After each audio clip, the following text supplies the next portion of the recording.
Tonight, we have 8 on your side team coverage as the investigation into this ferry crash unfolds. Lenny Supal talked with family members of the man who died, but let's begin with Nicole Rogers and what the attorney for the man who was operating the other boat is saying tonight. Jen, Keith, we're hearing for the first time from Jeffrey Knight's attorney in a letter sent to the Florida Fish and Wildlife Conservation Commission.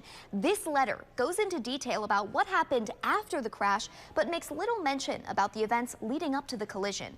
Knight's attorney, J. Kevin Hazlett, says immediately after the collision, Knight directed a passenger on his boat to call 911. His attorney says Knight then tied his vessel to the ferry in order to stabilize it and render aid. Shortly after, Hazlett says Knight noticed that his boat had taken on a large amount of water and became concerned it might sink. So his attorney says Knight left the scene to get his boat out of the water after Clearwater police and ambulances arrived.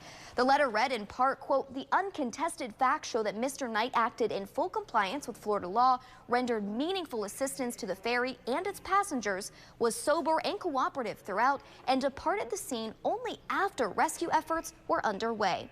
The only mention of what happened before the crash was Knight's attorney questioning whether the ferry was properly lit and if that captain had the necessary navigational awareness. At this hour, FWC says no one is facing charges, but their investigation is ongoing. Jen? Okay, real quick, Nicole, does that attorney mention any evidence that may back the claims? Well, this letter mentions 911 calls and eyewitnesses, but it also includes a request for FWC to preserve the GPS's data from both vessels, the radio communications, and any surveillance footage. Time will tell. Nicole Rogers live in the Tampa newsroom for us. Thank you, Nicole.